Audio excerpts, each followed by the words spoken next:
Ah, this looks like a nice relaxing game. Uh-oh. What? What?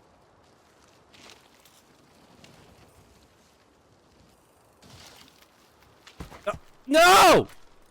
I thought I was really getting it that time.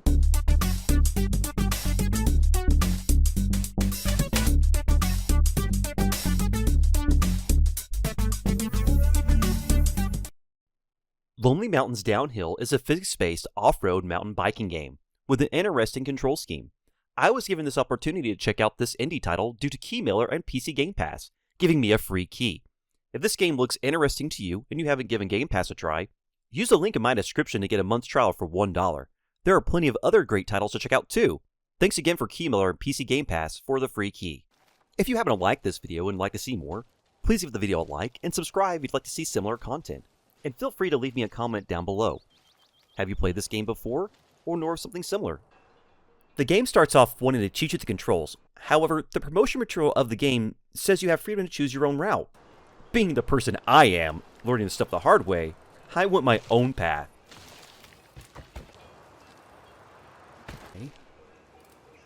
Okay, let's try...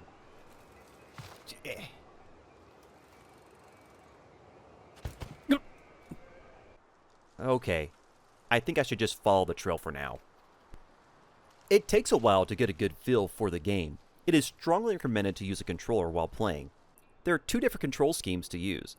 There is left-right controls, which you steer in either direction no matter your position on screen or camera angle. Then there is screen position. This sounds like it will allow more control while playing, but I felt the opposite when I decided to give it a go. This is what happened when I tried switching to this option after finishing my first trail. When I swapped to screen-based controls, I thought it would steer wherever direction I pointed my joystick, but it really didn't work out that way.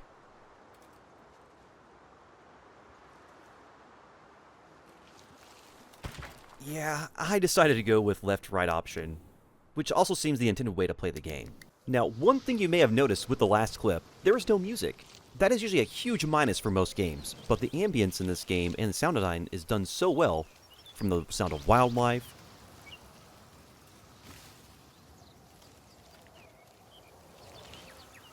the sound of mountain streams, or even the gears from the bikes themselves. It especially sounds nice with a good pair of headphones.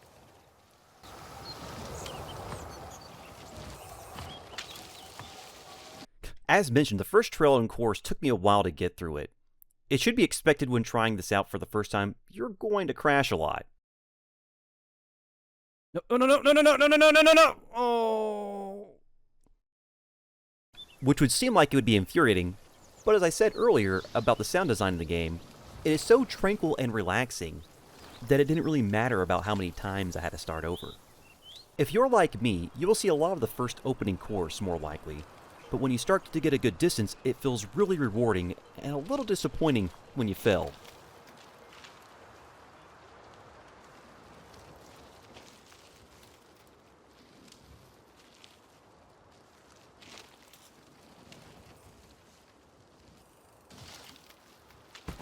No! I thought I was really getting it that time.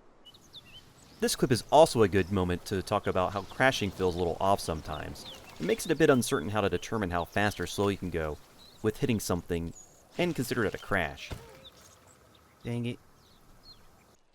This doesn't happen too often and was more when I was trying to learn how to have a better control over the bike at the beginning of the game. There were times that I felt would happen, but felt like I could get out of the situation. This is also might be a self-correction protocol to help you get unstuck without restarting yourself. What? The developers were very thoughtful to make restarts snappy and isn't too much of a hindrance when it happens. A lot of times, it can be more comical than frustrating.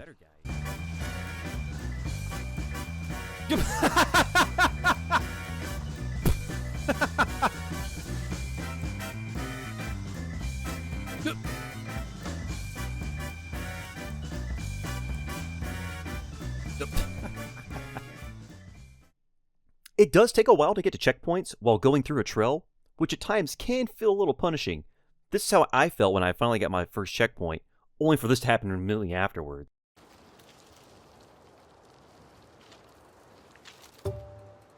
Oh my god, I made a checkpoint. Immediately. Immediately! But with having to run through certain sections so many times, you will slowly be learning more of the intricacies of the controls to handle more unknown terrain a bit better. The first time I actually had a long run was from this checkpoint. It was a bit of a rough ending, but felt satisfying going that long and getting to 2 checkpoints without crashing. It also had a little awkward timing to teach you how to brake.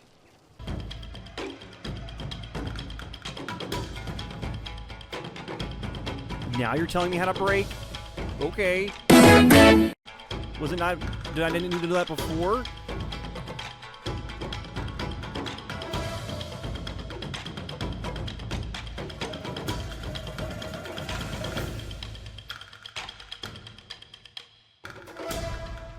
Oh. Okay. Whew.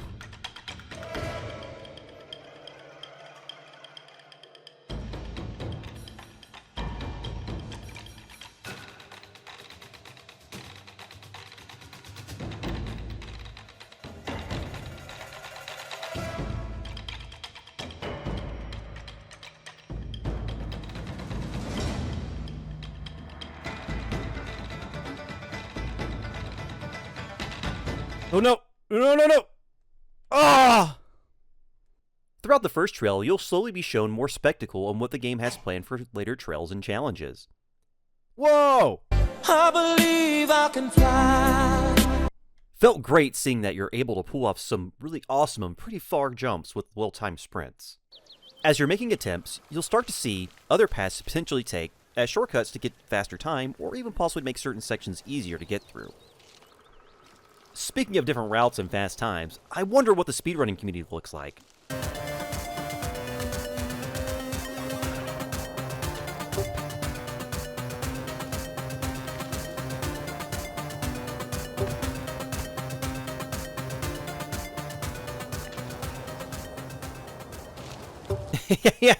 Yeah, you're not going to see high-level gameplay like that here.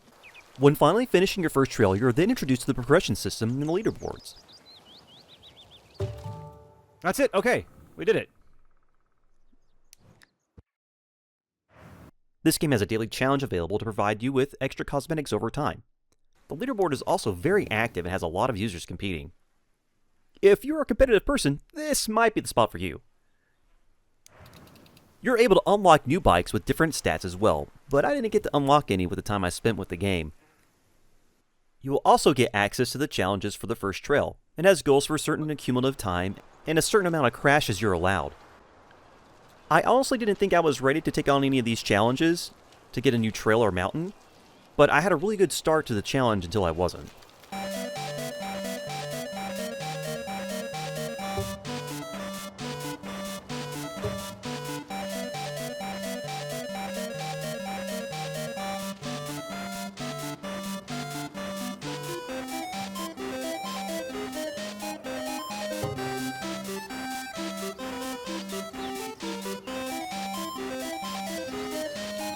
Oh no!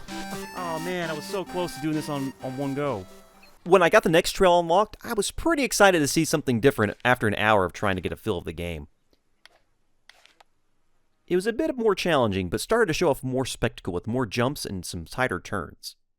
I did, however, have a good start until I had to restart a checkpoint.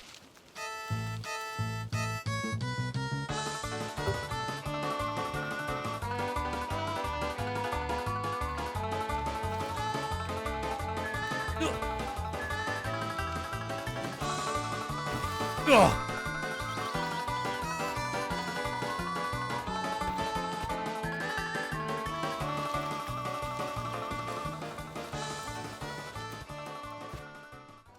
This one section gave me such a hard time. I honestly spent most of my time on this trail here. There are a lot more jumps as mentioned, and it's so cool to see this in succession.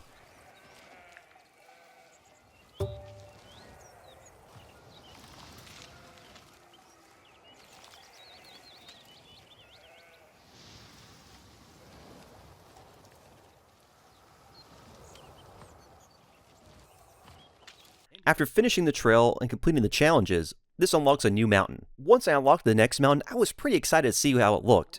but didn't know it would have a particular issue.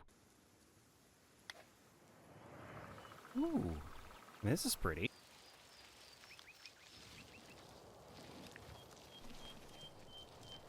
So I love the color palette chosen for this area. The red and orange giving a warm autumn feel with a nice contrast of streams in the background. It looks so good. However, it was a bit difficult to know where to go on this trail at times. It's a lot more difficult to know where the trail is on this one. Granted, this game does encourage experimentation and freedom to take on trails. If there is a more intended path, then it should be a little bit more clear. Despite that though, I really still enjoyed this part of the game. Again, the scenery looks great and the colors makes it a very relaxing experience. With my short time with the game, I certainly enjoyed myself. It is a very well crafted game, using a minimalist art style in a very smart way, with a color palette that pops and smart use of the camera, having the background blurred to have you focus on what is in front of you. With its challenging controls and quick restarts after crashing, makes this an enjoyable and rewarding experience. If you enjoy physics-based games and a good challenge, definitely try this out. It will surprise you way more than what you would imagine.